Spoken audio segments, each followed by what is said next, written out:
Institut Pendidikan Guru Kampus Pelajar, Bapak Direktur Institut Pendidikan Guru Malaysia dengan Kementerian Media Usaha, Dr. Lama Nalaindo, Bendara Institut Pendidikan Guru Kampus Pemerintah, Kesedahan Mencuri, Kepala Pegara, Institut Pendidikan Guru Kampus Pemerintah, bersama Distrik Jenderal Haji, Bendara Pegara, Institut Pendidikan Guru Kampus Zon Sarawak.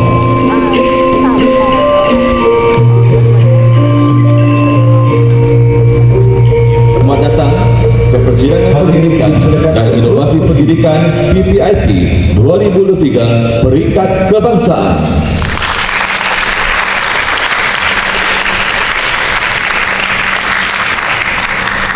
Untuk makluman tuan-tuan dan puan, pada tahun ini tema persidangan kita adalah memacu pendidikan dan inovasi pendidikan bertaraf dunia dalam era revolusi industri 4.0. Sebelum itu, saya sebagai moderator ingin mengalu-alukan kehadiran yang berbahagia Profesor Madya Dr. Fatimah binti Sobit, pensyarah kanan di Universiti di Fakulti Bahasa dan Komunikasi UNIMAS Sarawak. Kita bagi satu tepukan untuk beliau.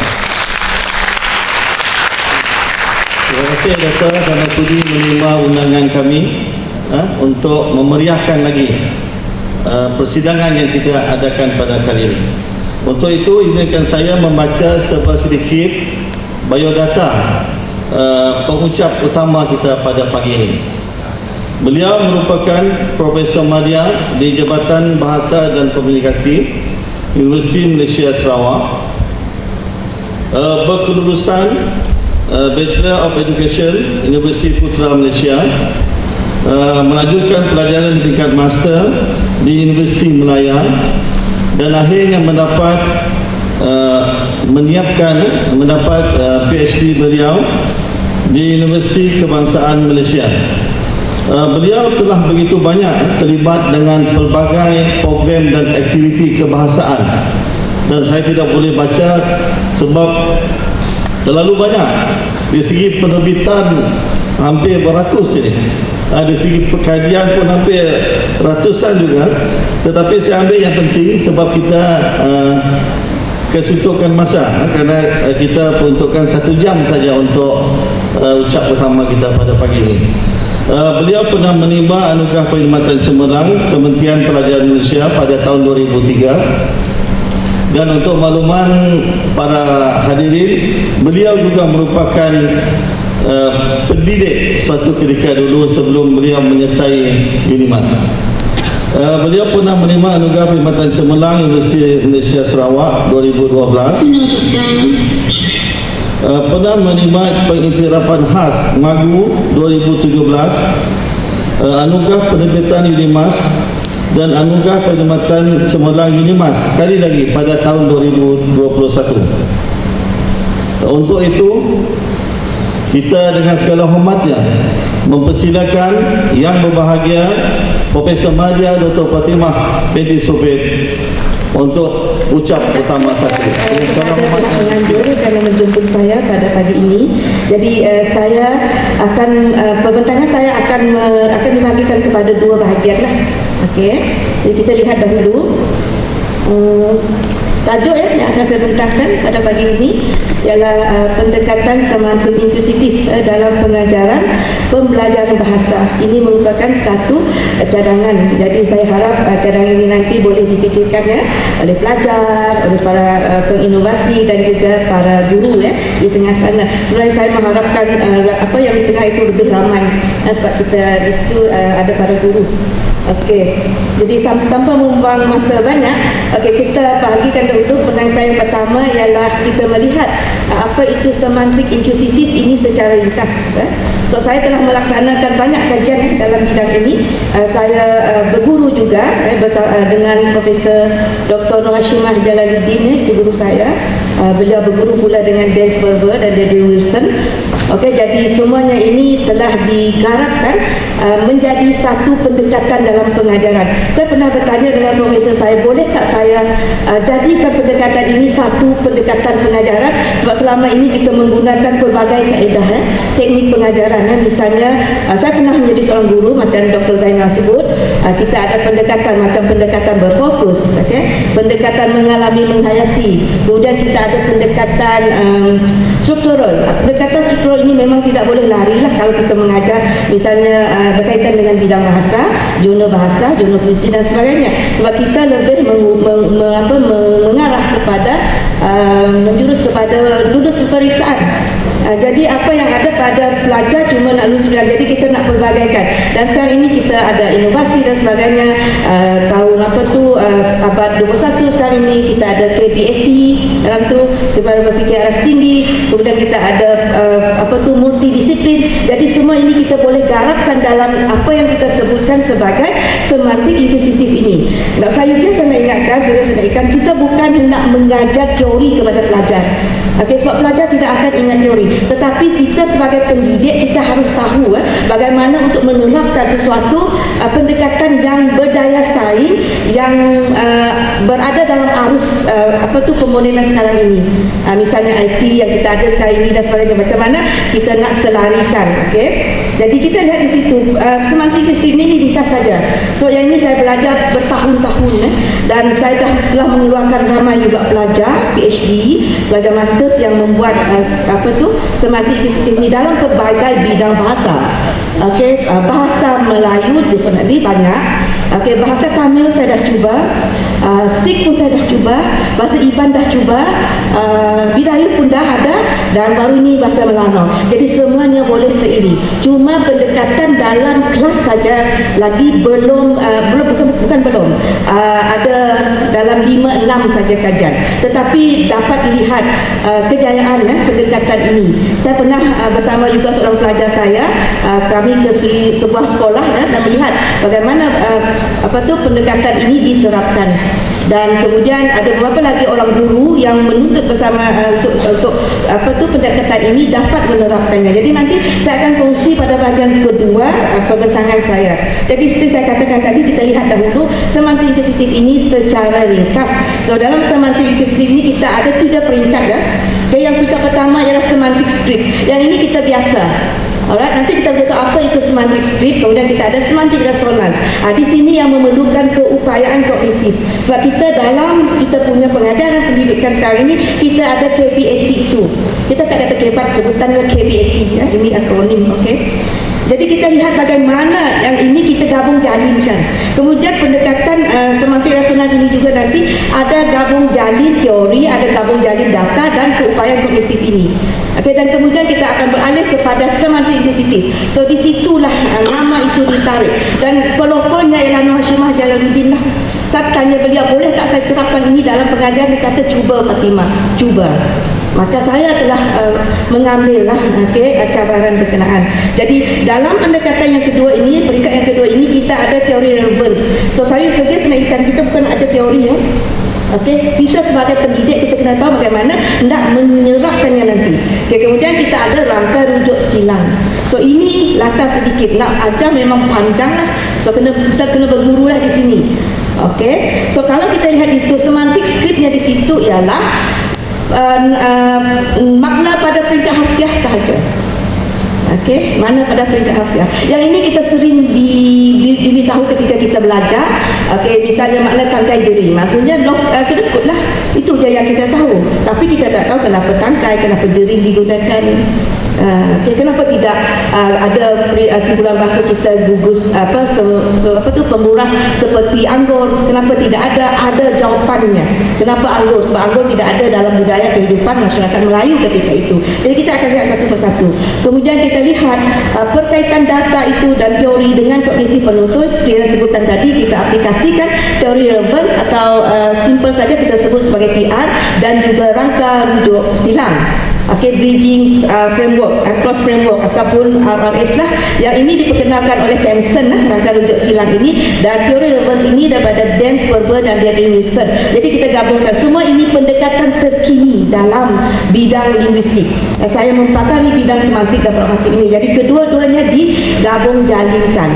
Jadi ada skripnya, yang kita dapat daripada orang-orang dahulu kala, ada resonansnya dan ada inklusitifnya.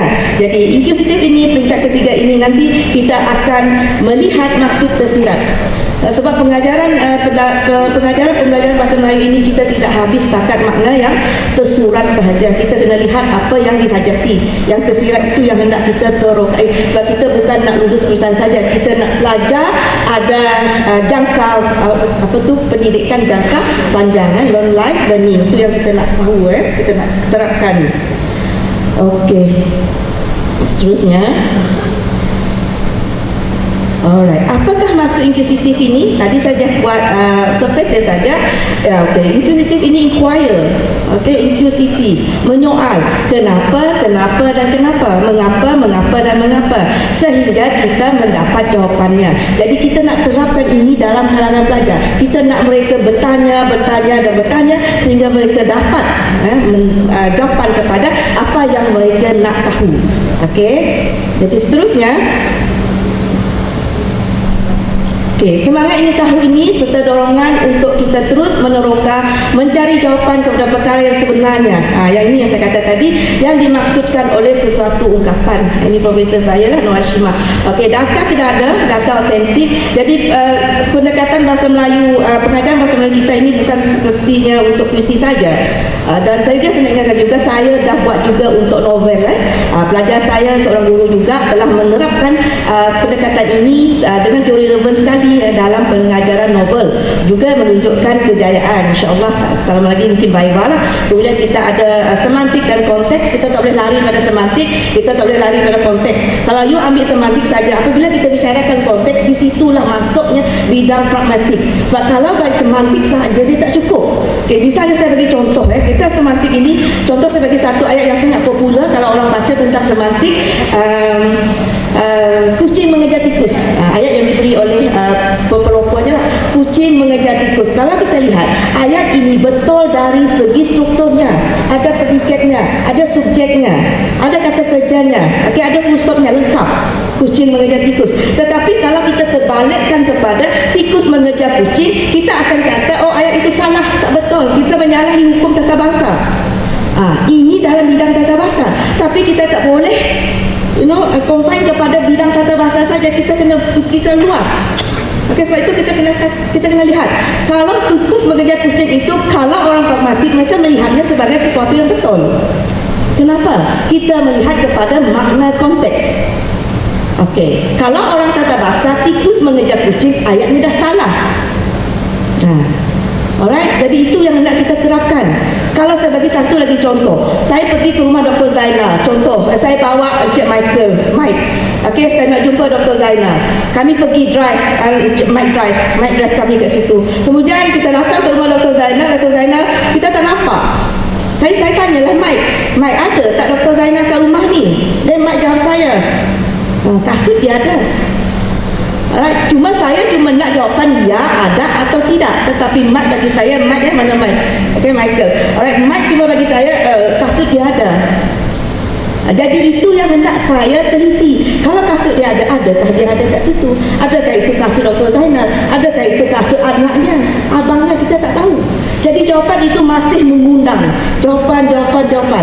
Apa lihat tak, saudara-saudari, pelajar sekalian? So far sebab saya kerja masa.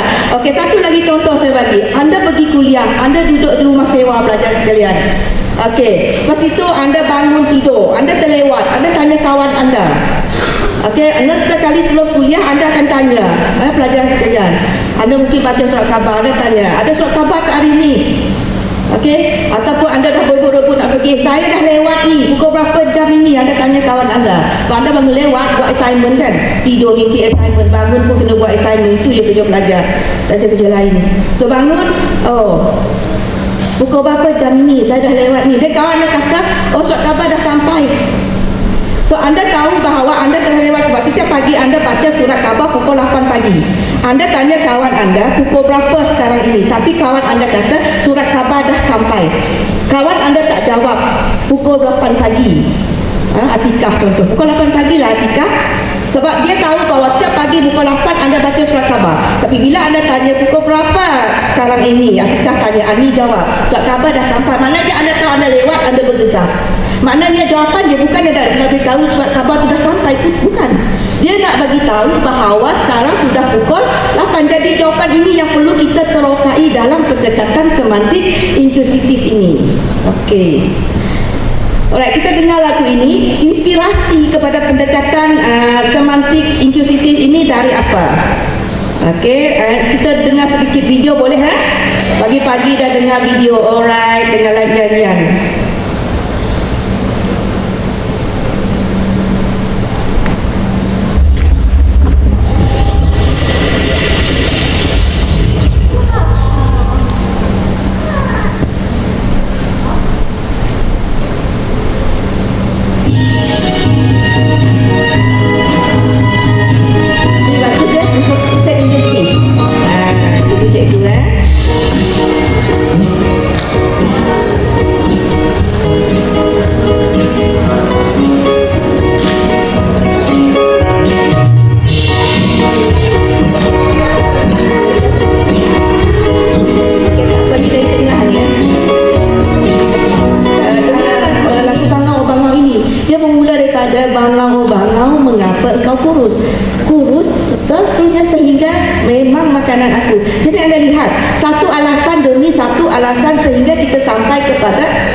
Sebenarnya bangau itu kurus kenapa? Kerana berakhir dengan kata makanan ular. Dia bukan kerana bangau mengapa kau kurus? Bagaimana tu tak kurus? Apa? Ikan tidak timbul. It's not about the ikan. Bukan kerana ikan tak timbul. It's because of kata itu dimakan ular, kata itu panggil hujan dan seterusnya. Jadi semua ini yang hendak kita cari. Bukan kerana bangau itu kurus kerana dia makan nasi mentah. Bukan kerana dia makan nasi mentah kerana kali itu masak, tidak. Okey, akhirnya ular yang menang. Jadi kita lihat di situ ada dua tafsiran. Sikap menyalahi orang lain dan persoalan kenapa dan kenapa. Jadi idea pada lagu bangau-bangau ini, Hamzah Syuri ini memberi idea pula kepada garapan dalam pendekatan semantik inklusif ini. Okey, saya bagi lagi ya. Saya bercakap agak cepat hari ini sebab sekejap masa. Okey, cadangan pendekatan ini yang kedua. Inklusif ini sebagai pendekatan dalam PDP bahasa. Jadi saya suka juga menggunakan satu pantun iaitu pisang emas di bawah belayan, masak sebiji di atas peti. Hutang emas boleh dibayar, hutang budi di bawah mati. Saya tanya saudara-saudara sekalian, ketika saya di sekolah dahulu misalnya, saya cuma tahu guru saya kata kita kena buat pantun, pembayang maksud dia kena bagus bunyi rimanya supaya dia selari dengan maksud. Dua baris pertama itu pembayang maksud tidak ada makna. Yang kita nak lihat ialah dua baris yang ketiga dan juga keempat. Itu yang nak kita lihat. Jadi pisang emas bawah belayar, masak sebiji di atas peti tak ada makna. Itu pembayang maksud. Yang kita nak lihat, hutang emas boleh dibayar, hutang budi di bawah mati. Kemudian kita diajar strukturalnya, kita cari skema rimanya berapa, suku katanya berapa, jumlah barisnya berapa. Skema rima A cantik dalam syair, AB juga cantik. Suku kata 8 hingga 12, misalnya perkataan 4 hingga 6 cantik. Penuan bunyi rima itu yati cantik. Itu je yang kita tahu. Tetapi sekarang ini kita dah melangkah jauh. Abad ke-21 kita nak tahu lebih. Takkan kita nak kata pembayang tak ada maksud itu ada. Jadi kita nak tahu kenapa buah pisang itu dipilih, kenapa tak buah temikai, kenapa tak buah orange, kenapa tak buah apple. Modern sekarang pelajar kita makan buah apple. Alright. Okey, kenapa tak asam mempelam dan sebagainya? Why buah pisang? Jadi kenapa buah pisang? Jadi kita nak tahu kenapa pula di bawah belayar. Jadi orang dahulu kala mereka bijak. Okey, keintelektualan mereka. Jadi sementara di sini dia ada kemahiran kognitif itu. Okey, jadi kita nak terapkan ini dalam kalangan pelajar. Okey, jadi kita lihat ya. Jadi ini Nafsmah kata kenapa leksikal itu digunakan. Jadi kajian saya banyak terap dengan puisi, novel, syair dah terap juga, puisi ibadah terap juga, Bidayuh dah terap, Melana baru-baru ni kami dah terap juga, nampak kejayaannya. Okey, alright. Kemudian kita lihat di sini, kenapa ini? Okey, dapatkan ni.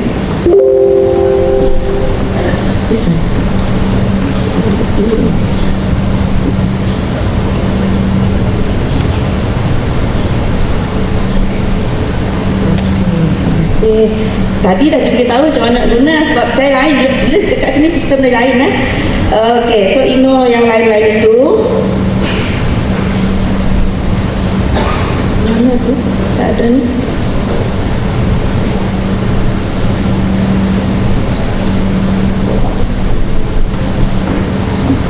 Sabar ya, saya beli.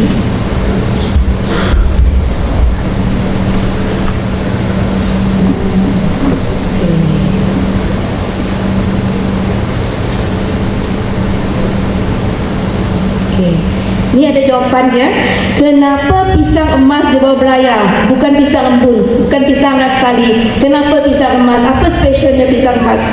Okey, lebih lagi kenapa tak buah tembikar dan sebagainya, buah nanas? Alright, jadi kita lihat, jadi jawapannya. Jadi kita tak boleh ajar pelajar pisang emas bawa belayar, nanti sampai bila-bila pelajar akan ingat nak belayar bawa pisang emas, tapi tak tahu apa alasan di sebalik kita bawa pisang emas itu. Jadi pendekatan inkuisitif ada jawapannya. Okey, jadi kita lihat. Okey, banyak yang dekat sini. Sekali lagi, hilang lagi. Kalau saya dekat komputer saya dia okey saja, tak apa. Sistem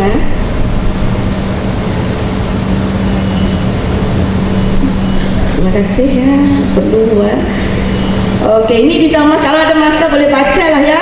Orang dahulu kala, orang Melayu, kita suka berlayar. Okey, jadi dia bawa pisang emas itu berlayar.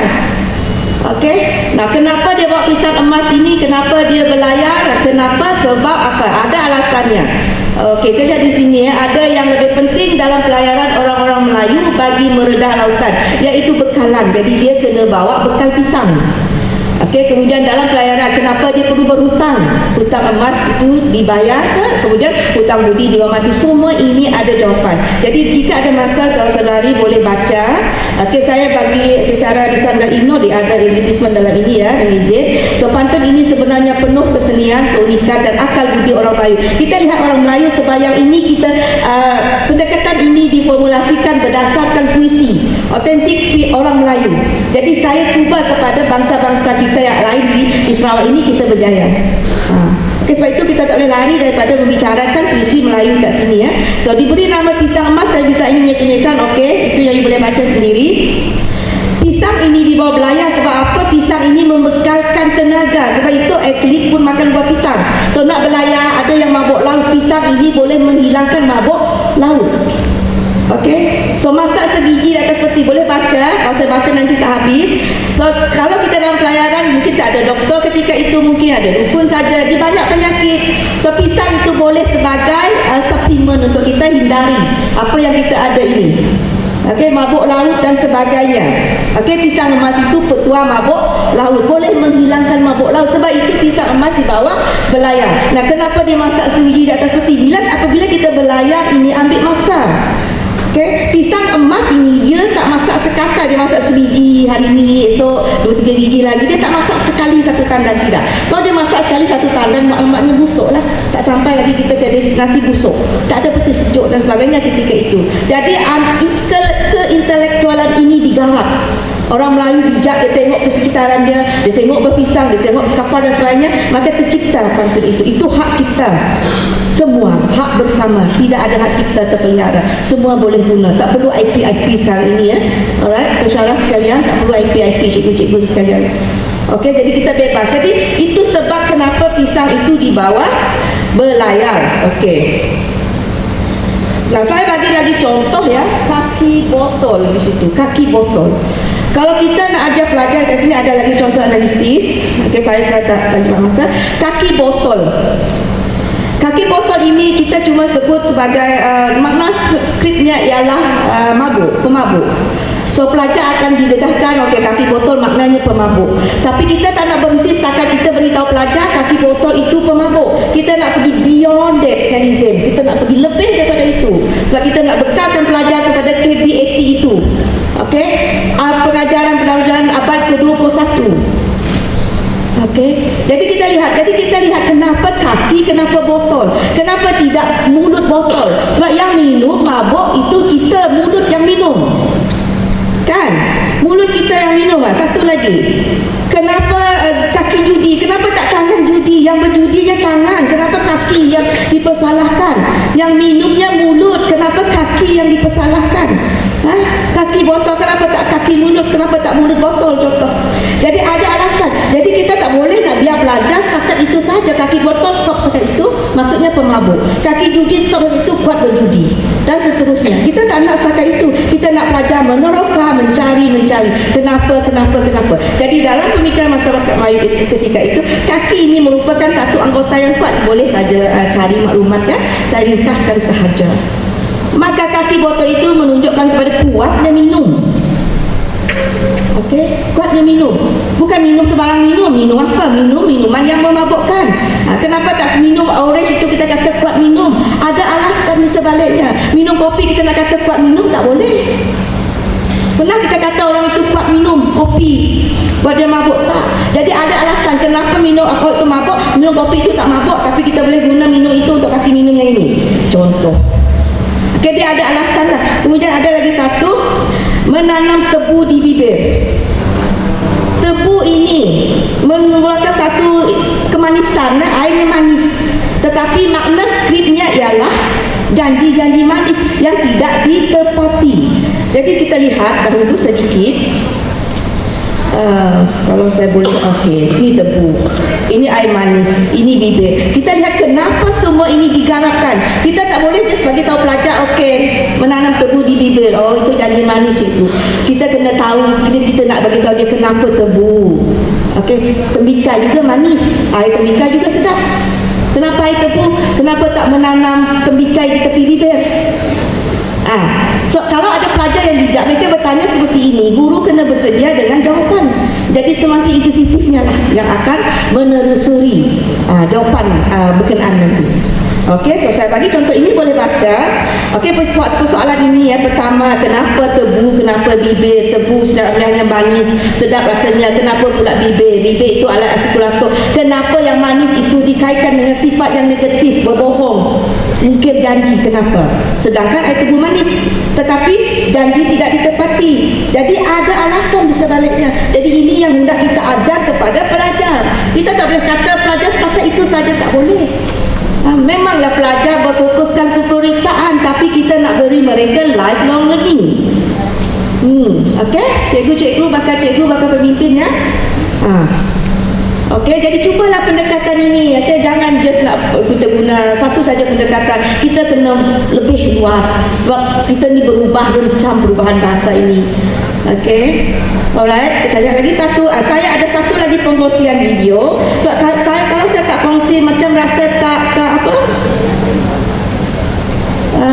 Tak lengkap. Jadi kita lihat dalam video ini ada jawapan kepada tebu tadi, tapi ada lagi beberapa peribahasa. Video ini juga telah merujuk juga kajian-kajian saya bersama pelajar saya. Kita lihat Saya sediakan juga dekat sini. Sudah tadi ya, manis tebu. Okey, tak apa. Nah, saya nak bicarakan sekarang ini, kenapa pendekatan semantik inkusitif ini kita boleh terapkan ke dalam PDP kita sekarang ini. Apa masalah PDP sehingga kita nak terapkan. Ini kajian saya bersama pelajar saya, pelajar PhD saya. InsyaAllah akan viva tak lama lagi lah. Okey. So laporan di situ anda boleh baca juga di situ. Okey, boleh saja baca. Saya ada 10 minit lagi ni. Okey, proses PDP itu kecil di sini ya. Ibarat melepaskan batuk di tangga, right? Bahasa Melayu. Boleh baca tak? Dia nampak kecil kat sini. Okey, sikap pelajar yang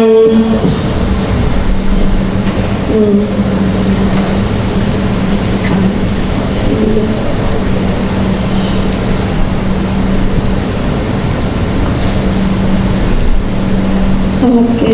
Saya rasa sudah makin rambut saya ni Alright, so ini prosesnya kenapa di pendekatan seperti inklusif ataupun kami sebut dalam SI. Saya juga saya nak ingatkan pelajar UNIMAS yang banyak buat ini diakui sendiri oleh universiti lain lah ketika kami berkonferens pelajar UNIMAS banyak buat. Boleh Google sahaja.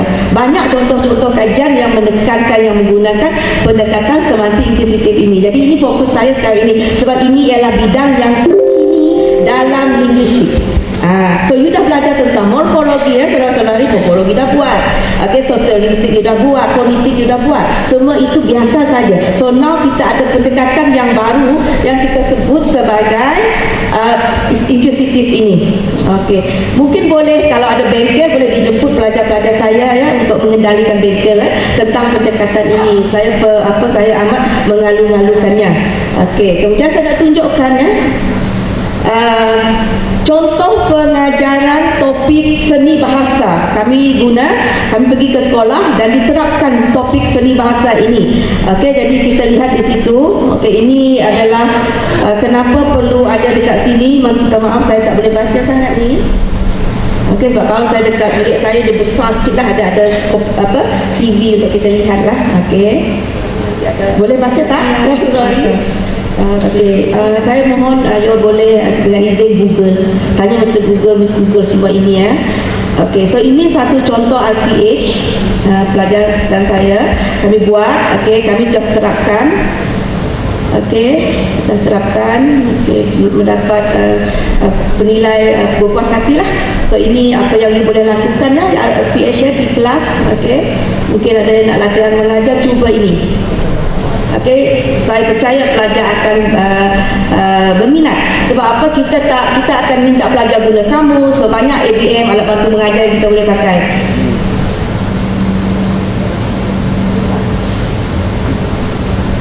Dekat sini ada papan, kat situ tak ada papan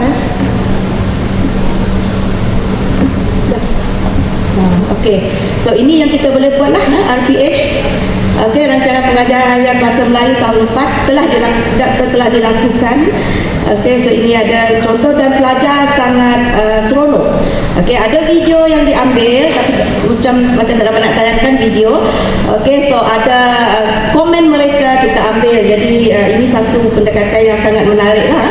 Kemahiran abad ke-21, kemahiran berfikir aras tinggi atau KBAT. Kita tak boleh kata kebat, KBAT kena throughout. Kenapa kita kata KBAT? Kita ada strategi pengajaran dan pembelajarannya. Pendekatan PDP ada di situ. So itu elemen. Jadi saya tunjukkan lagi satu. Momentum saya dah di sana. Tak apa, kita lihat lagi satu ni. Dapatkan kajian. Semoga dapat saya tunjukkan.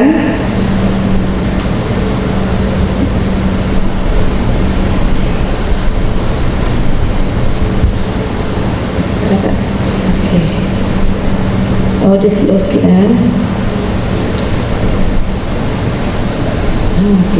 So telah dibentangkan pelajar saya sendiri di situ. Sudah cuba dalam sajak istimewanya kita. Ini perkataan yang telah dianalisis membuka pintu dunia. Pintu dunia ini bukan setakat pintu dunia. So saya ringkaskan saja kita mengajar pelajar tentang perkahwinan, tentang hubungan, tentang hubungan yang halal, tentang kelahiran, tentang contraction, pintu rahim dan sebagainya. So kita gabung jalikan multidisiplin, bidang biologi, bidang sains. Bukan setakat kita belajar saja, tapi kita masukkan bidang-bidang berkenaan dalam pendekatan semantik inklusif ini. Jadi pelajar tidak hanya bercakap tentang membuka pintu dunia, but what is about pintu dunia? Apa itu pintu dunia? So dia lebih daripada itu sehingga kita capai kepada kelahiran bayi itu. Ini ialah ini proses pengajaran pelajar saya. Kita pergi, mereka sangat seronok, mereka dapat aplikasikan. So kita buat analisis relevan, pintu dunia itu apa. Ini sebagai guru you kena sedikit tahu maklumat inilah. Tapi kita tak ajar pelajar tentang apa itu chord, apa itu inference, apa itu andaian. Sebab pragmatik ini dia ada andaian. Andaian ini untuk mengukuhkan. Kita ada 3 andaian. Boleh lagi Dr. Zainal Boleh? Kita ada andaian ya, penggabungan, penguatan, apa lagi, pengguguran. Contoh saya bagi satu. Kita tunggu bas. Lepas itu kita rasa bunyi enjin datang. So kita kata bas nak datang tu. Kita nak balik kuliah ni, kita tunggu bas, kita nak balik rumah sewa. So tiba-tiba kita dengar bunyi enjin datang. Tetapi yang datang itu bukan bas, yang datang itu ialah lori contoh. Jadi ini yang kita nak beritahu pelajar. So kita tak boleh kata pelajar cuma ingat bas datang, tak boleh. Mungkin bukan bas, yang datang ialah lori. Mungkin you fikir, kali ni petang ni kalau tak ada kuliah, saya nak tengok wayang. Tiba-tiba Dr. Zainal batalkan kuliah di petang ini. So you boleh tengok wayang. Jadi semua ini kita kena fikir beforehand. Okay, so ini yang ada dalam pendekatan semantik inklusif. 5 minit. Okay, saya nak cepat. Ini yang saya tunjukkan. Ini bahagian kedua, actually banyak sebenarnya nak bagi tahu. Okay, ada helaian kerja. Okay, cara kita bagi tahu pelajar bagaimana kita nak cari. So pelajar seronok masa mereka terisi. Kita bagi mereka kamus, mereka cari. Kita bagi mereka ayat, mereka cari. Dan mereka bagi jawapan. Banyak andaian yang mereka bagi. So pelajar bagi andaian, jadi kita akan cari andaian yang paling hampir. Ini yang ada dalam pendekatan semantik inklusif ini. Okey, cikgu, saudara-saudari ya. Okey. Ini diajar, dilakukan di kelas. Ini analisis kognitif. Tengok, daripada perkahwinan, kelahiran bayi, kita bagi tahu. Pelajar seronok. So pelajar bukan belajar just membuka pintu dunia. What is pintu dunia? What is about pintu dunia itu apa sebenarnya? So it's about kelahiran, birth. Okay, ada contraction rahim dan sebagainya. Bayi itu keluar berapa sentimeter pintu rahim terbuka. Jadi kita bagi pendidikan itu kepada pelajar. Multidisiplin. Okay, so ini yang nak kita terap. Tapi dapat apabila pelajar jawab exam, pelajar karang, mereka ada kemahiran ini, mereka terapkan. Dan sebenarnya jawapan mereka lebih bagus daripada pelajar yang tidak boleh berfikir jauh itu. Yang tidak boleh berfikir pecapat. Maksudnya yang buku sahaja. Okay, so itu yang nak kita lihat sekarang inilah. Okey, so banyak laporan sesi PDP ada dilakukan. Okey, so ini dua data yang kami cuba di kelas lah. Okey, dan berjaya. Komen pelajar, ini kertas kerja mereka, alright, maklum balas responden, so sangat berjaya. Jadi penerbitan banyak dilakukan dan telah dibentangkan juga pada beberapa sesi lah, termasuk yang ini yang terkini sekarang ini di IP Batu Lintang ini. Okey, so ini yang kita dah buat pembentangan ini sebab kita nak perkenalkan pendekatan ini. Pelajar saya hari ini tak dapat hadir sebab beliau terlibat dengan pembentangan juga. Patut saya bawa juga bersama. So ini CJ-CJ yang kami dapat lah. Okey. Alright. Kemudian 3 slide lagi. Dia 3 slide tapi dalam tu ada tersembunyi sesuatu. Okey, so ini kajian-kajian semantik inklusif yang telah dilaksanakan. Banyak kajian. Okey, banyak kajian pelajar saya buat bersama dan sebagainya. Ada geran, hampir 500 lebih contoh geran yang kami ada. So, kita dah buat. So, yang ni, yang merah-merah ini semua berkenaan dengan semantik inklusif teori relevance sekarang ni. Ada juga buku telah dikeluarkan, boleh saya baca. Okay, artikel-artikel banyak. Google saja nama-nama mereka ini, nama-nama saya. You akan jumpa untuk pembacaan lebih lanjut. Okey, tentang kajian ini. Banyak yang saya merahkan di situ. Okey, saya tak boleh bicarakan satu-satu. Okey.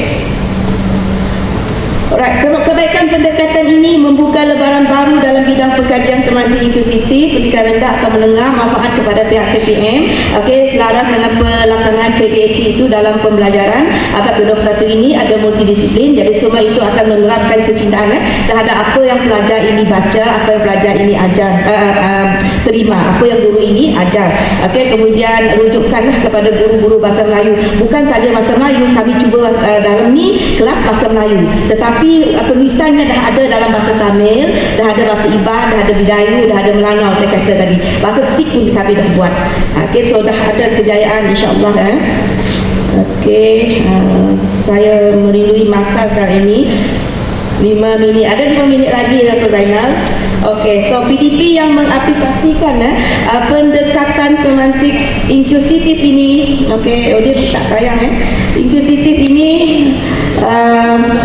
akan membantu pelajar membina pengetahuan terhadap makna dalam kasihkan pendekatan semantik inklusif ini. Saya baca ini, first saya baca ni membantu pelajar membina pengetahuan terhadap makna dalam sesuatu ujaran yang terkandung dalam bahan topik berkaitan bahasa.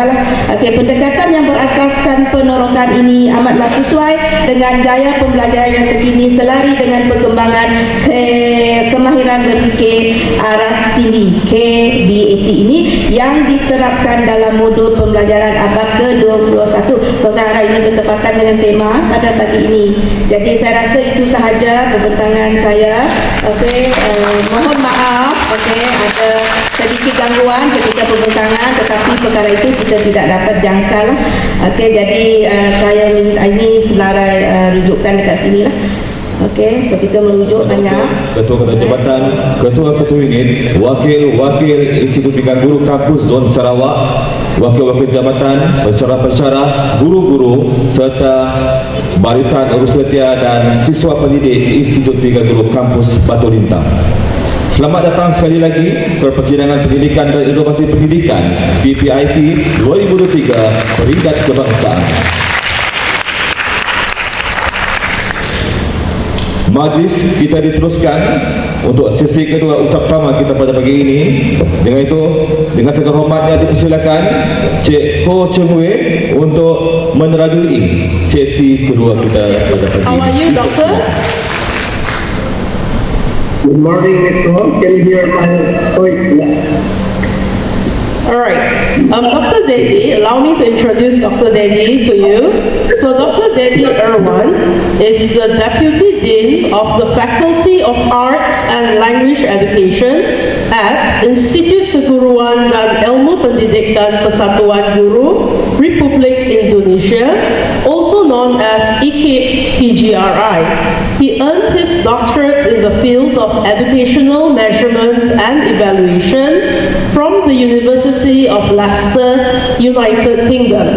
He also specializes in the field of English language education.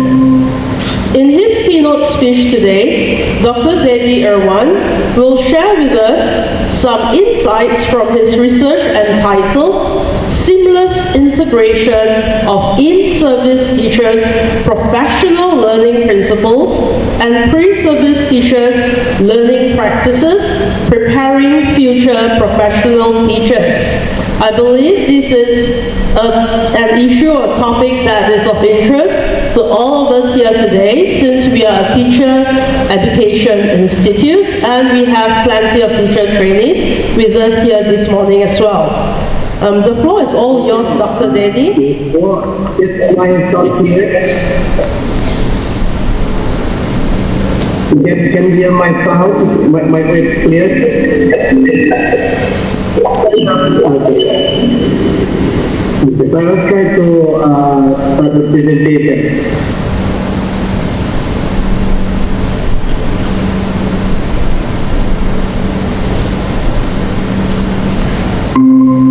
So can you see my slides now?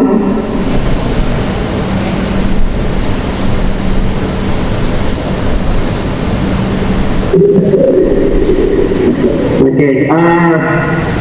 Amisto, can you see my slides now?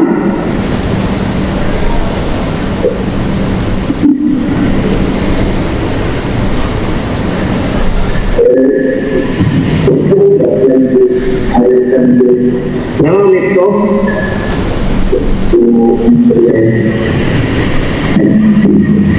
Can you hear my voice? Okay. Okay, can you see my slides right now, yeah? Okay, thank you. Okay, good morning everybody. Assalamualaikum warahmatullahi wabarakatuh.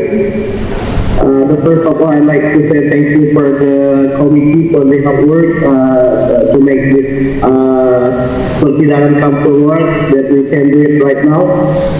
For this occasion, I'd like to share the insight of one of my research is about the integrations about pre-service teachers learning practices with the in-service teachers learning professional learning principles or activities.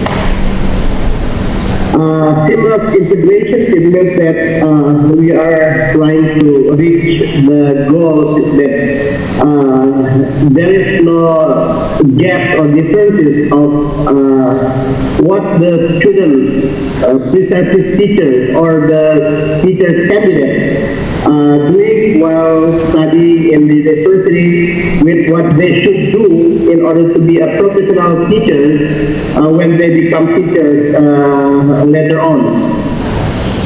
This is an issue actually that we have already addressed for some time, not only in Indonesia but also case in all over the world, that what the students are doing in the university when they are studying as a teacher candidate actually was not in line with what they should do when they become a teacher, in service teachers.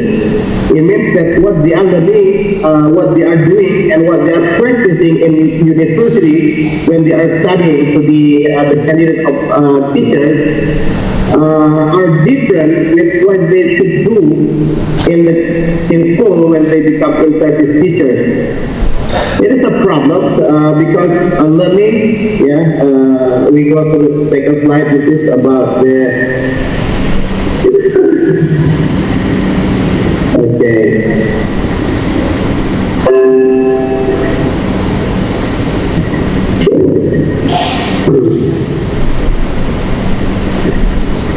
Okay, this is the rationale or why the integrate or to make to minimize the gap between the learning practice of pre-service teachers should be having as minimum as possible in terms of the gap with the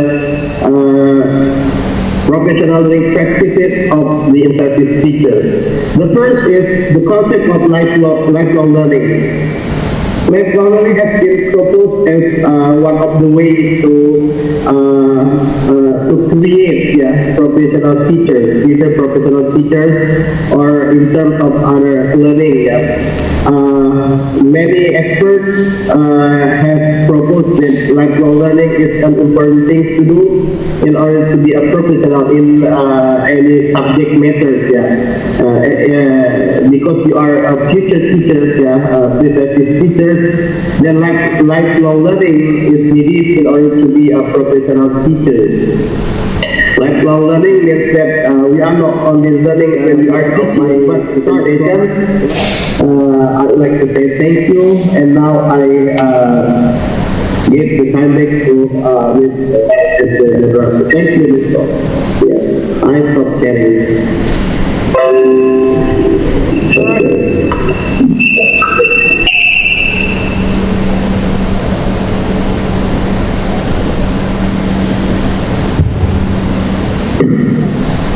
All right.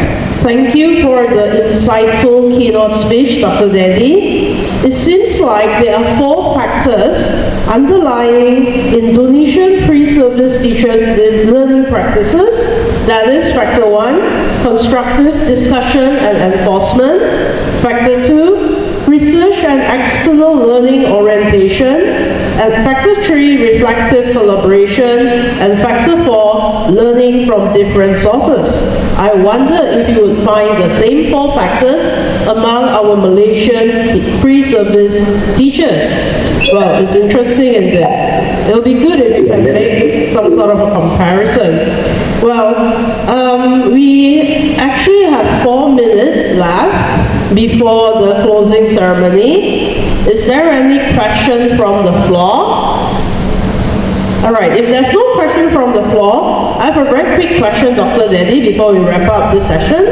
So my question is this: with the rapid development in the field of generative artificial intelligence, for example, ChatGPT, Midjourney, and so on, how do you think this would affect the professional learning practices of both pre-service and in-service teachers, especially for pre-service teachers, actually? So what do you think, Dr. Dedi? Okay, this is another leap in learning innovation. I have got this question several times. I can say this is like we have artificial intelligence. It's like when we have a calculator. Yeah, you remember in the past, people when start counting, people will think about mostly about how to count. Yeah. Yeah, but then when the calculator comes, they do not think, they do not get to think anymore about how to count. Yeah, what they think is just how to use the result of the count because it's already been done by a machine. This is also occur when we have AI right now.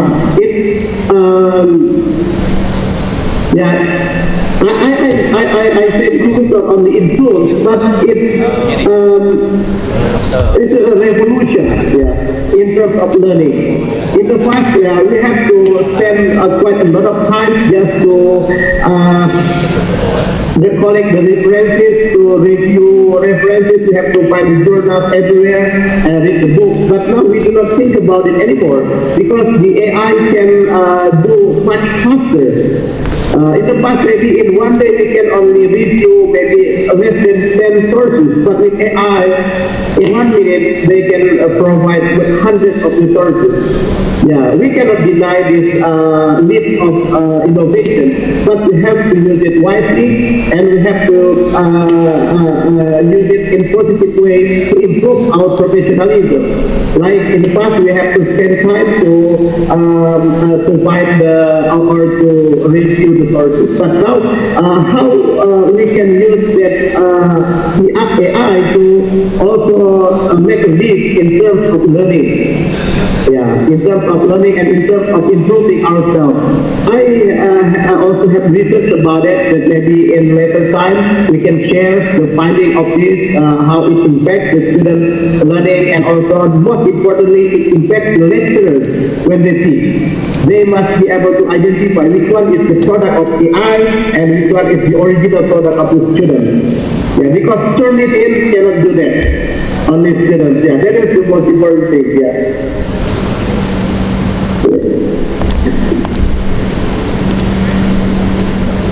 Hello? All right, yeah. Thank you so much for the response, Dr. Dedi. No problem. Yeah, so sorry I need to mute you, otherwise there'll be sound interference. So I guess that would just wrap up our second keynote speech nicely. It's 10 o'clock, so I would hand over the floor to the Master of Ceremony so that we can start our opening ceremony in a short while. All right, thank you so much, Dr. Dedi. Marilah sama-sama kita saksikan persembahan welcoming dance dan tarian rangkaian etnik Sarawak yang akan dipersembahkan oleh para siswa pendidik Institut Pendidikan Guru Kampus Batu Lintang di bawah bimbingan jurulatih Encik Derek Bernard Anak Ahsan, pensyarah Institut Pendidikan Guru Kampus Batu Lintang, dengan dibantu oleh Encik Jordan Jerome Anak Ahsan dari Sekolah Kebangsaan Patung Serian. Majlis dengan segala hormatnya mempersilakan.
Dr. Lambat Anak Lindong, Pengarah Institut Pendidikan Guru Kampus Batu Lintang, Dif Jemputan Khas, Pengarah Institut Pendidikan Guru Kampus Zon Sarawak yang berusaha Dr. Yusminah binti Muhammad Yusof, Timbalan Pengarah Institut Pendidikan Guru Kampus Tun Abdul Razak, mewakili Pengarah Institut Pendidikan Guru Kampus Tun Abdul Razak, Encik Lee Hiu Siong, Ketua Jabatan Kecemerlangan Akademik Institut Pendidikan Guru Kampus Sarawak, mewakili Pengarah Institut Pendidikan Guru Kampus Sarawak, Encik Yahya bin Siddiq, Timbalan Pengarah Institut Pendidikan Guru Kampus Batu Lintang, yang berusaha Dr. Muhammad Richard Neles Abdullah, Pengerusi Persidangan Penyelidikan dan Inovasi Pendidikan PPIP 2023, selaku Ketua Jabatan Perancangan, Penyelidikan dan Inovasi Institut Pendidikan Guru Kampus Batu Lintang, Ketua-Ketua Jabatan Perancangan, Penyelidikan dan Inovasi Zon Sarawak,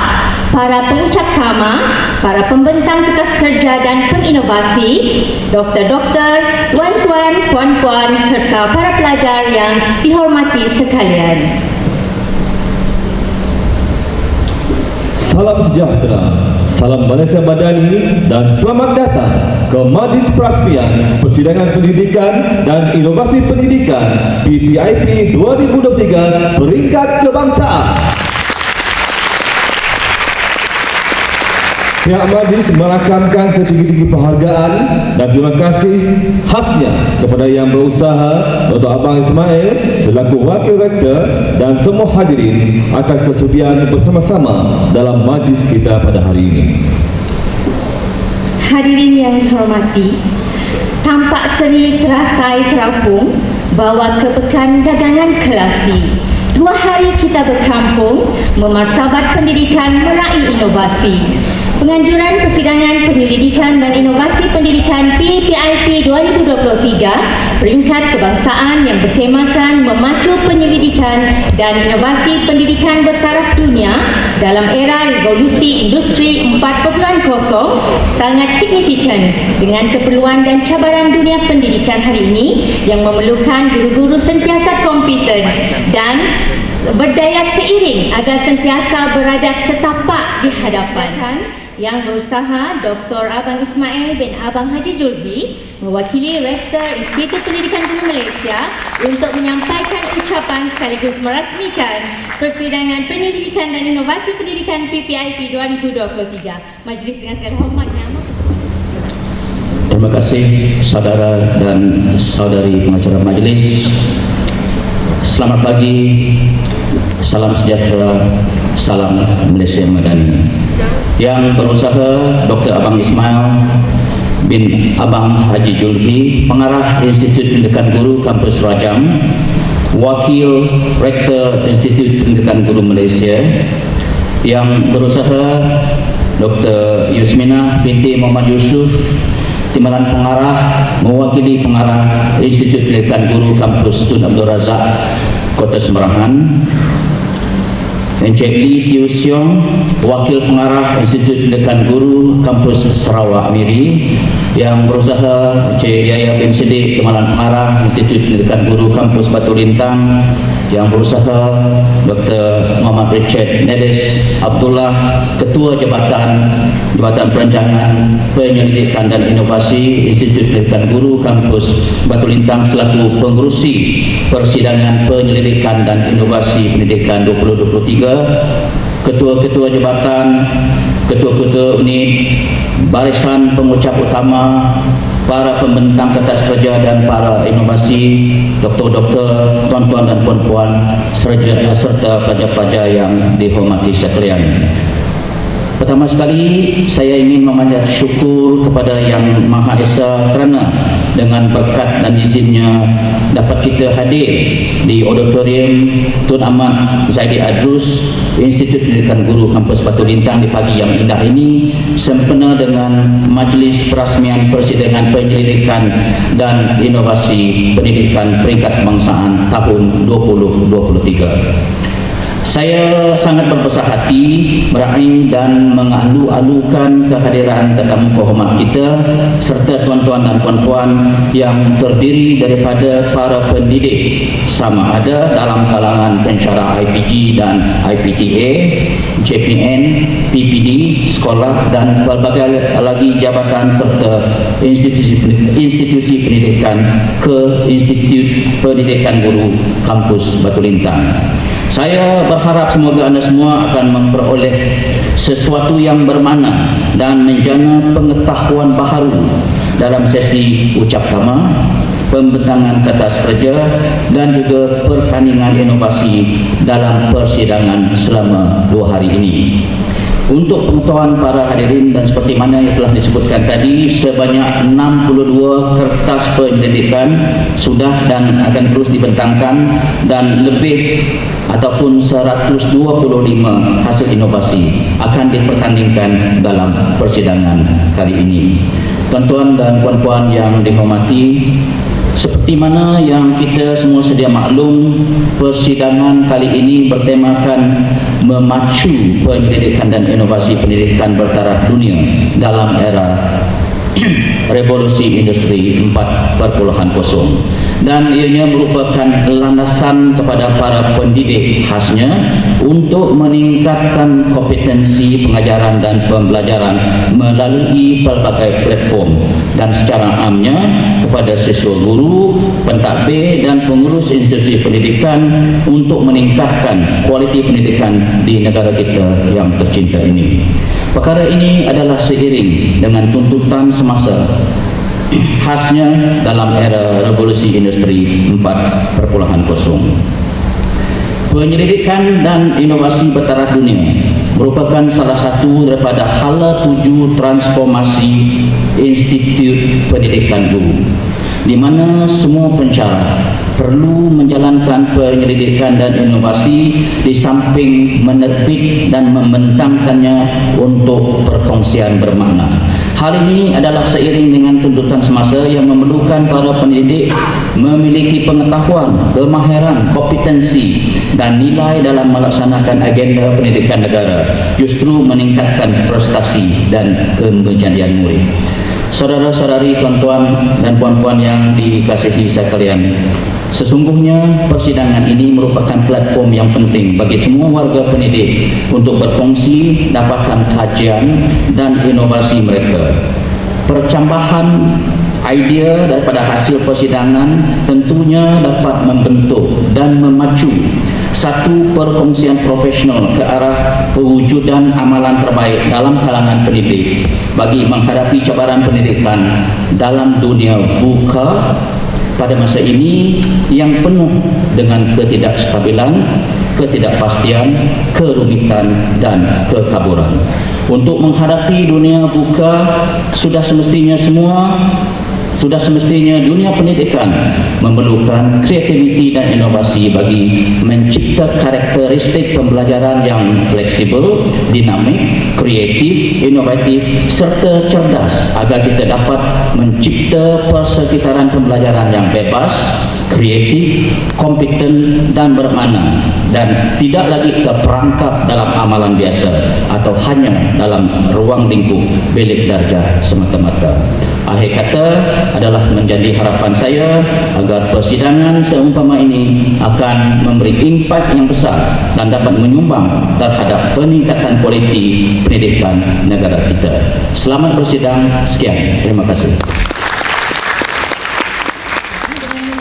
Dan mempersilakan yang berusaha Dr. Abang Ismail bin Abang Haji Julbi mewakili Rektor Institut Pendidikan Guru Malaysia untuk menyampaikan ucapan sekaligus merasmikan persidangan pendidikan dan inovasi pendidikan PPIP 2023. Majlis dengan segala hormatnya. Syahli Sadri wa Yasili Amri wa Lulukatan Nisani Afa'afauli. Terima kasih saudara dan saudari pengacara majlis. Mudah-mudahan kedua-duanya diberi kekuatan untuk menerajui majlis kita pada pagi ini. Syukran jazilan di atas bacaan doa yang dipimpin oleh Al-Fadhil Ustaz Cik Muhammad Daud tadi. Mudah-mudahan majlis ini mendapat keberkatan daripada Allah Yang Maha Esa. Terima kasih juga di atas persembahan tarian yang ditunjukkan oleh pelajar-pelajar IPG Kampus Batu Lintang sebentar tadi bagi menyerikan dan memeriahkan lagi suasana majlis perasmian kita pada pagi ini. Assalamualaikum warahmatullahi taala wabarakatuh.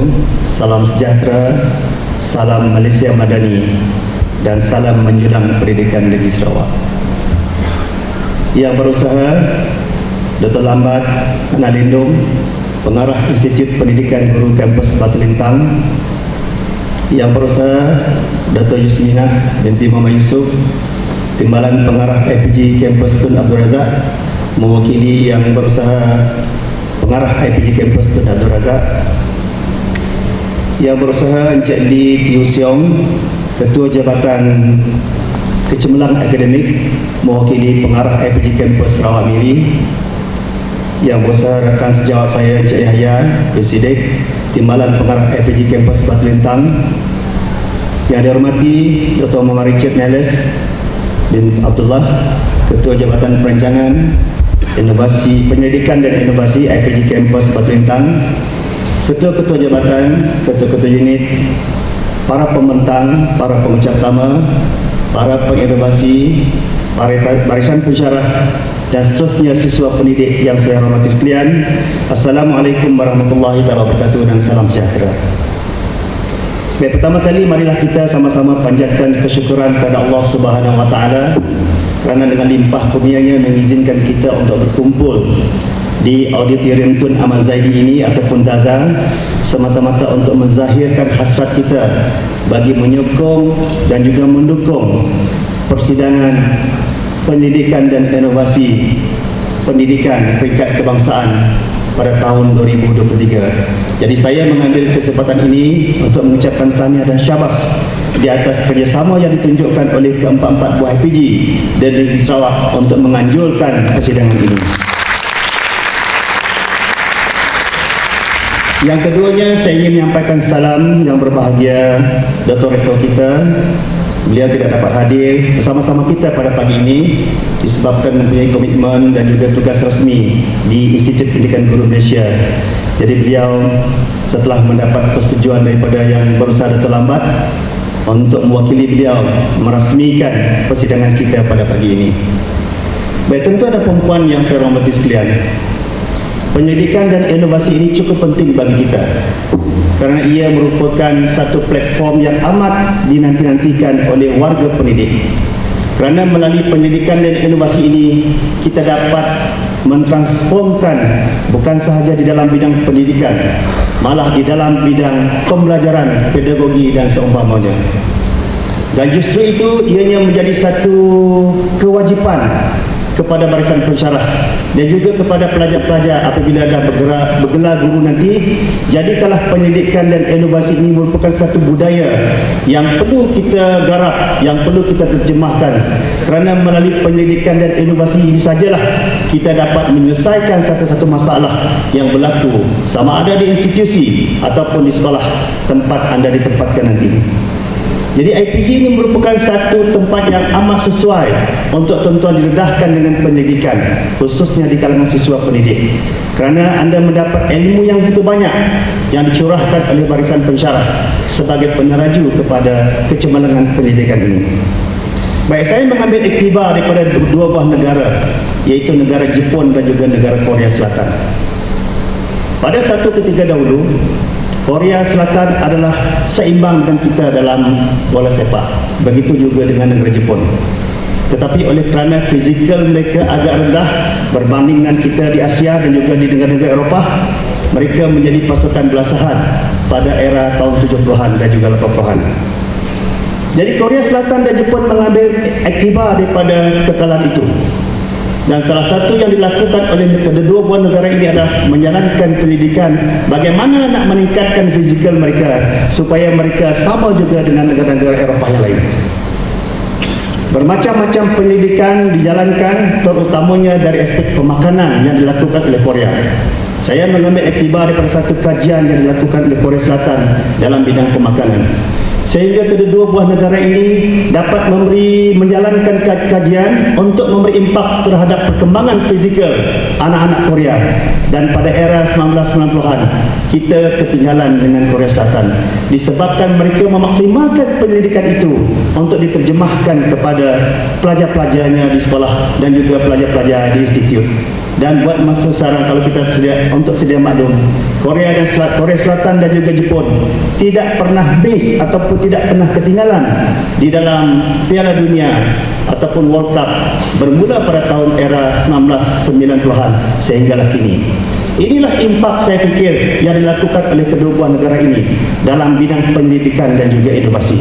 Jadi kita mengharapkan supaya pendidikan yang dilakukan oleh kita di Malaysia ini khususnya dapat memberi satu yang bermakna dalam usaha untuk mentransformkan bukan sahaja dalam bidang pendidikan, dalam bidang sukan, malah dalam bidang sains sosial yang lain, supaya negara kita maju seperti juga di negara-negara yang lain. Seperti mana yang kita sedia maklum bahawa kita pada masa kini masih lagi menerima peruntukan yang banyak daripada sektor ekonomi. Difahamkan pada tahun 2023 kita menerima peruntukan sebanyak 52.6 bilion ringgit untuk pendidikan. Dan 56.2 bilion ini bukan hanya untuk pembangunan semata-mata. 70 hingga 80% sahaja diperuntukkan untuk membayar gaji, upah, allowance dan sebagainya. Hanya 20% sahaja untuk program pembangunan, program-program dan aktiviti kita di Malaysia. Jadi pada masa kini, sektor pendidikan kita belum lagi mampu untuk memberi sumbangan kepada pendapatan ekonomi negara. Dan kita masih bergantung kepada sektor ekonomi. Jadi dengan adanya pendidikan demi pendidikan yang kita buat ini, secara tidak langsung pada suatu ketika nanti, sektor pendidikan menjadi penyumbang kepada pendapatan ekonomi negara supaya dapat pulangan balik kepada sektor pendidikan untuk merancangkan lagi program-program pembangunan termasuklah pendidikan yang berimpak tinggi. Jadi saya melontarkan idea ini supaya kita dapat memikirkan pada satu ketika nanti supaya sektor pendidikan sama juga dengan sektor-sektor seperti Jabatan Kastam Diraja, Jabatan Immigration, Jabatan Pengangkutan Jalan, yang mana mereka banyak menyumbang kepada pendapatan ekonomi negara. Jadi kita pada masa kini sektor pendidikan belum lagi mampu ke arah itu kerana kita masih lagi memerlukan sektor ekonomi untuk menyumbang kepada pendidikan. Jadi diharap pelajar-pelajar sekarang yang bakal ditempatkan di sekolah-sekolah nanti dapat memikirkan bagaimana sektor pendidikan kita boleh menyumbang kepada pendapatan ekonomi negara. Tentu ada perempuan yang saya hormati sekalian, saya mengambil kesempatan ini untuk mengucapkan tahniah dan syabas di atas pengucap tamu yang telah membicarakan tentang tema pada tahun ini dan juga kepada para pembentang dan juga para penginovasi. Jadikanlah ucap tamu dan juga pembentang, inovasi dan sebagainya, jadikan itu sebagai satu landasan yang terbaik untuk tuan-tuan dan perempuan menerokai dengan lebih jauh lagi, bukan saja untuk memartabatkan pendidikan di mata dunia, malah memacu kecemerlangan revolusi industri 4.0 supaya kita sentiasa dan dapat berhadapan dengan dunia bokas di mana yang diungkapkan oleh pengarah FPG Kampus Batu Bintang tadi dalam usaha untuk kita memacu kecemerlangan pendidikan. Yang berbahagia tuan-tuan dan perempuan sekalian, melalui pendidikan dan inovasi ini juga, ianya bukan sahaja dapat mentransformkan pendidikan, malah juga dapat membangunkan profesionalisme diri kita dalam usaha untuk meningkatkan pemahaman dan juga pengetahuan serta kemahiran dalam bidang pedagogi dan juga dalam bidang pembelajaran yang lain. Jadi sudah tentulah barisan pensyarah dan juga pelajar-pelajar ini mengambil kesempatan melalui persidangan ini untuk sama-sama kita bertukar-tukar fikiran antara satu sama lain dalam usaha kita untuk meningkatkan bukan sahaja pendidikan, malah untuk meningkatkan pembangunan diri, untuk memajukan dan juga untuk memindahkan transformasi itu kepada orang lain. Baik, inovasi ini bukanlah semata-mata untuk kita tujuan pertandingkan. Tempat ataupun anugerah itu merupakan pilihan yang kedua. Yang penting bagi saya inovasi ini adalah sejauh mana tuan-tuan dan perempuan dapat melaksanakan sesi perkongsian dengan stakeholder kita ataupun dengan pemegang taruh kita. Jadi jadikanlah inovasi yang tuan-tuan buat ini, kongsikanlah dengan sekolah-sekolah yang berdekatan supaya mereka mendapat impak yang sama daripada apa yang tuan-tuan buat. Kalau tuan-tuan simpan saja inovasi itu, saya yakin ianya tidak akan dapat menyelesaikan satu-satu masalah. Dan eloklah kita kongsikan hasil-hasil pendidikan kita, hasil-hasil inovasi kita itu untuk diterjemahkan oleh pelajar-pelajar dan juga guru-guru di sekolah sana, supaya mereka boleh mengambil inisiatif yang tuan-tuan dan puan-puan laksanakan di institut untuk dikongsikan oleh mereka. Baik tuan-tuan dan puan-puan sekalian, saya mengharapkan melalui persidangan yang berlangsung selama 2 hari ini, kita dapat iktibar yang banyak daripada hasil-hasil pendidikan, hasil-hasil daripada pembentangan, hasil-hasil daripada inovasi yang dilakukan, supaya pendidikan dan inovasi kita di Malaysia ini diiktiraf, bukan saja diiktiraf oleh Kementerian Pendidikan, malah diiktiraf oleh badan-badan yang bertanggungjawab di dalam pengiktirafan sijil dan juga pengeluaran itu. Tuan-tuan dan puan-puan yang saya hormati sekalian, dalam usaha kita untuk mencapai negara maju, pendidikan itulah merupakan satu asas kepada kita untuk kita melaksanakan sesuatu yang baru. Kebanyakan pedagogi yang kita laksanakan sekarang, kebanyakan kaedah dan juga pendekatan pembelajaran yang diamalkan oleh guru-guru sekarang, semuanya datang daripada pendidikan, kerana mereka telah menguji pendekatan itu untuk diterjemahkan kepada anak-anak murid kita. Jadi jadikanlah pendidikan ini sebagai satu budaya yang harus kita laksanakan. Sebab itulah, inisiatif itulah diambil oleh Institut Pendidikan Guru Malaysia untuk menumbuhkan sebuah jabatan perancangan pendidikan dan inovasi, supaya ianya menjadi satu jabatan yang kuat untuk menggerakkan pendidikan dan inovasi di IPG kita khususnya. Jadi saya mengharapkan supaya pensyarah-pensyarah mengambil iktibar daripada kewujudan jabatan ini dan juga mentransformkannya kepada para pelajar untuk meningkatkan pembelajaran dan juga pendidikan yang bermutu tinggi. Itulah yang sama-sama kita harapkan. Baik tuan-tuan dan puan-puan sekalian, sebenarnya ada tag yang disediakan ini, tetapi oleh kerana saya ini rapuh dekat sedikit, agak suka membaca lah. Jadi saya ambillah petikan sedikit daripada apa yang dikongsikan oleh tuan-tuan dan puan-puan. Jadi tema seminar persidangan pendidikan dan inovasi 2023 memacu pendidikan dan inovasi pendidikan bertaraf dunia dalam era revolusi industri 4.0. Inilah merupakan tema yang sangat bertepatan dengan senario yang berlaku pada masa sekarang, kerana semua negara menuju ke arah revolusi industri 4.0. Tetapi di Germany sekarang sudah berlaku revolusi industri 5.0. Dan juga di Jepun sekarang sudah berlaku revolusi sosial 5.0. Jadi kita masih lagi berhadapan dengan revolusi industri 4.0. Itu pun belum mampu kita manfaatkan sepenuhnya, kerana segala tantangan dan juga cabaran yang berlaku dalam dunia pendidikan kita. Jadi kita mengharapkan supaya kita sama-sama dapat menangani cabaran revolusi ini untuk kita jadikan dirinya sebagai satu platform yang amat kuat bagi kita menerajui tampuk kepimpinan dan juga pembelajaran kita di dalam bilik belajar. Jadi sekali lagi saya mengucapkan tahniah dan syabas dengan adanya kombinasi keempat buah IPG ini untuk menganjurkan persidangan kita pada kali ini, ianya dapat membuahkan satu hasil yang bermanfaat. Jadi kita dapat melibatkan penyertaan yang banyak di kalangan 4 buah IPG ini. Dan juga saya mengucapkan banyak terima kasih kepada pihak Jabatan Pendidikan Negeri Sarawak, pegawai pendidikan daerah, kerana memberi peluang dan ruang kepada guru-gurunya untuk berkongsi dan juga untuk melaksanakan pembentangan di seminar ini. Jadi saya mengharapkan supaya pertemuan di dalam seminar ini dapat kita ambil sebagai satu iktibar yang harus kita gunakan sebagai contoh dan teladan kepada institut-institut yang lain. Jadi kita sama-sama mengharapkan dan tahniah diucapkan juga kepada 4 YPG ini, kerana untuk makluman, Rajang saja kalau saya tak silap menghantar seramai hampir 40 orang pelajar untuk menyertai inovasi dan juga pendidikan. Dan juga para pensyarahnya melebihi, kalau saya tak silap, lebih 12 orang.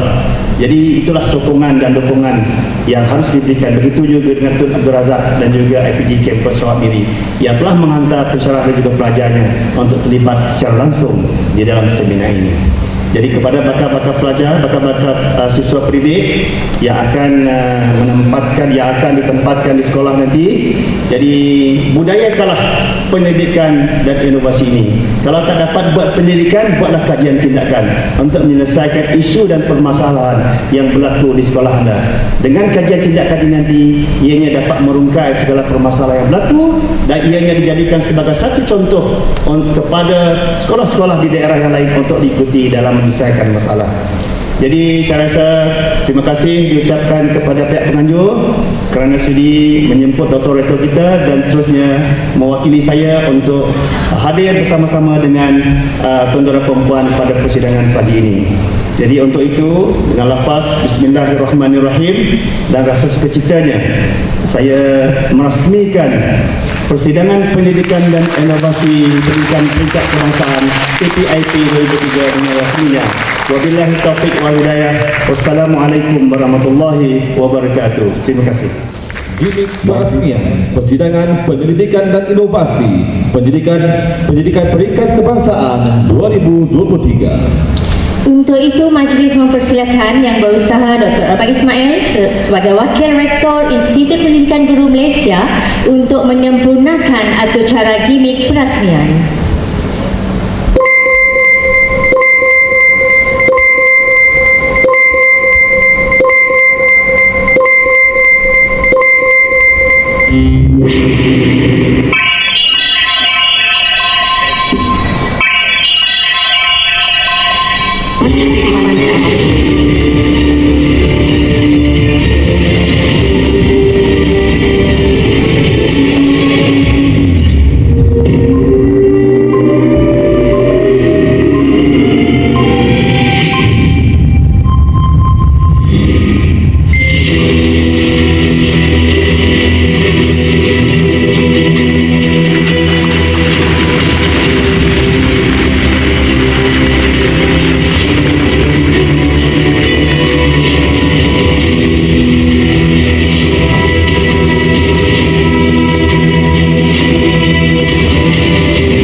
Dengan ucapan dan gimik perasmian itu tadi, masa rasmilah sudah Persidangan Pendidikan dan Inovasi Pendidikan PPIP 2023 Peringkat Kebangsaan kali ini. Majlis sekali lagi ingin merakamkan setinggi penghargaan dan terima kasih atas kesudian Yang Berusaha Dr. Abang Ismail sebagai Wakil Rektor menyempurnakan upacara perasmian. Majlis dengan ini menjemput dan mempersilakan Yang Berusaha Dr. Lambat Analindo, Pengarah Institut Pendidikan Guru Kampus Batu Lintang, untuk menyampaikan cenderamata kepada Yang Berusaha Dr. Abang Ismail selaku Wakil Rektor Institut Pendidikan Guru Malaysia. Kita silakan.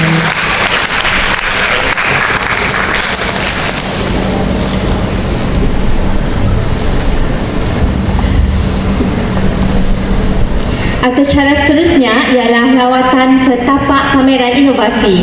Untuk itu, majlis mempersilakan Yang Berusaha Dr. Abang Ismail bin Abang Jujuhi